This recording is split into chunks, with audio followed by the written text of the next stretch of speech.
Hey everyone, this is Tim from YourSix Studios. Today in this video, I'm going to show you how to see when your friends go online on your PlayStation 5. So this will be under the notification settings. So we can go to settings right here and then go on down and go to where it says notifications.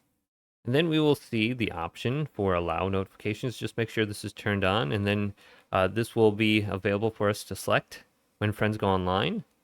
So we can decide if we want to show the pop-up or not during games or movies, etc. So I have it disabled during these two options. Then we can go to friends that notify you when they come online, and just go to the person's name and check mark their name.